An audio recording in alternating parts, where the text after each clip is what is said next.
Pompeii was a city of culture, wealth, and pleasure, but one fateful day, in AD 79, it became a city of doom. A colossal eruption from Mount Vesuvius unleashed a deadly wave of fire, ash, and gas that buried the city and its people in a matter of hours. Years later, a painter decided to immortalize this catastrophe in an artwork that is both magnificent and sorrowful. And in today's video, I'm going to tell you all about it.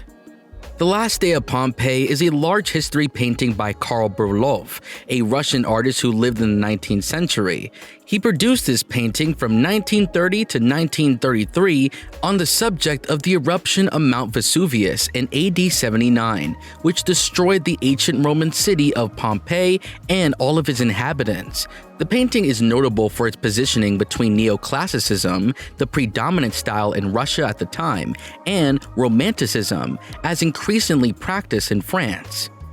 It was also the first Russian painting to have an international reputation and influence. But what inspired Karl to create this painting, and how was he able to capture the emotions and details of such a tragic event?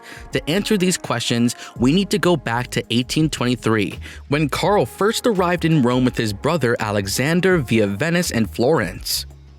Karl was a young and talented artist who had graduated from the Imperial Academy of Arts in St. Petersburg and had received a scholarship to study in Italy for 4 years. He was eager to learn from the masters of the past and to improve his skills in history painting, which was considered to be the highest form of art at the time.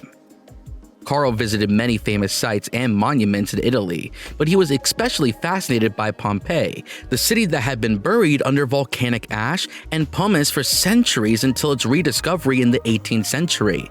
Pompeii was under active excavation in the early 19th century, and many artists were well aware of its potential as a subject. Karl made his first trip to Pompeii in 1824 and then again in 1827. He spent several days walking the newly uncovered streets and imagining how the city looked before the eruption. He also studied archaeological and historical sources, such as Pliny the Younger's eyewitness account of the disaster, which he referenced in his painting. Karl was moved by what he saw that he decided to dedicate his next major work to Pompeii and its last moments. He painted a compositional sketch in 1828 at the request of Countess Maria Razumovskaya, who became his patron. He then spent 5 years working on the final version of the painting. Now let's talk about the details of the painting. The artist used oil on canvas as his medium and employed a variety of techniques and effects to create a realistic and dramatic scene. The painting depicts a street near the city gate where many people are trying to escape or seek shelter from the eruption. The sky is darkened by clouds of smoke and ash, while flashes of light illuminate the scene. The ground is shaking and cracking, causing buildings to collapse and statues to fall. In the background, we can see Mount Vesuvius spewing out fire and lava all over the city. One of the most striking features of the painting is the use of light and color. Karl used 2 different sources of light, the dramatic red light from the volcano and the cold greenish light from the sky. These create a contrast between the warm and cool tones of the painting and also add the emotional tension and drama of the scene. The lava of Mount Vesuvius is illuminating the background of the painting so intensely that it seems as the entire buildings were on fire. In addition to that, we can also see the foreground being illuminated by a flash of white lightning. A contrast of this manner makes the space especially raw and believable at the same time. On the left side of the painting, there is a woman who looks directly at us. Behind her, there is an artist with a box of brushes and paints. This is a self-portrait of Karl himself. By putting himself in the painting, the artist expressed his feelings and sympathy for witnessing the devastation caused by the volcano. In the right corner of the painting, there is a young man who is trying to lift his mother and continue their escape. This is Pliny, a real survivor who managed to flee Pompeii in time and wrote about his experience of the terrible night. It is important to note that Karl did not entirely invent the scene in the painting, but based it on reality. It depicts an actual street that is located close to the Herculaneum Gate in the ancient city of Pompeii, the remains of a temple with a staircase that can be seen at the spot even today. He is not only studying the remains of the city, but of the people as well. He examined the preserved bodies of the victims of the volcanic disaster. He discovers some of his figures amongst the ruins of Pompeii. One of them was a deceased woman who was embracing two daughters. He also noticed a wheel from a carriage and some ornaments scattered across one of the streets. This gave him the idea to portray the demise of a wealthy Pompeii woman who attempted to escape in a chariot, but an earthquake shook loose a cobblestone from the pavement and the wheel ran over it. Karl depicted it in the most heartbreaking way possible.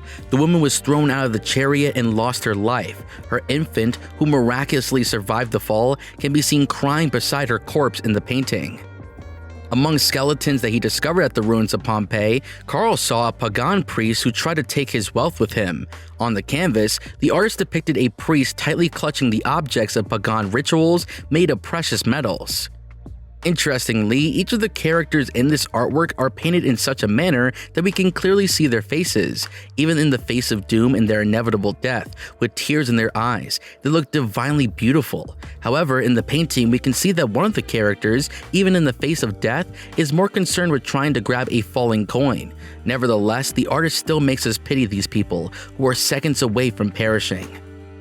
The painting is a masterpiece of composition, perspective, and expression. Karl arranged the figures and objects in a way that creates a sense of depth and movement, as well as balance and harmony. He also used various angles and viewpoint to create a dynamic and immersive scene, as if we're witnessing the events ourselves. He also captured the emotions and expressions of the characters with great skill and sensitivity, making us feel the fear, pain, and sorrow.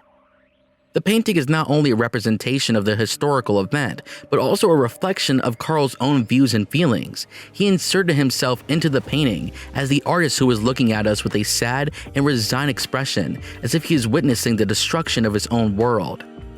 Karl worked in his masterpiece for many years. The painting was finished in 1833 and was shown in Milan, where it became a legend right from its first exhibition. In 1834, it was shown at the Paris Salon, and even though France received the painting with less emotion than Italy, Karl was given the French Fine Art Academy Award.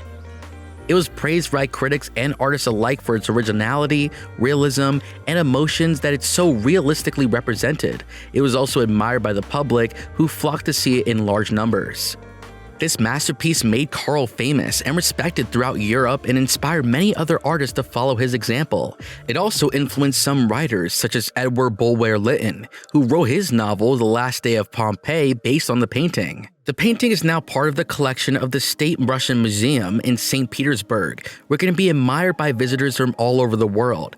It is one of the most important and influential paintings in Russian art history and one of the most painfully beautiful paintings in the world of art history. Click on any of the two videos on the screen right now for more content.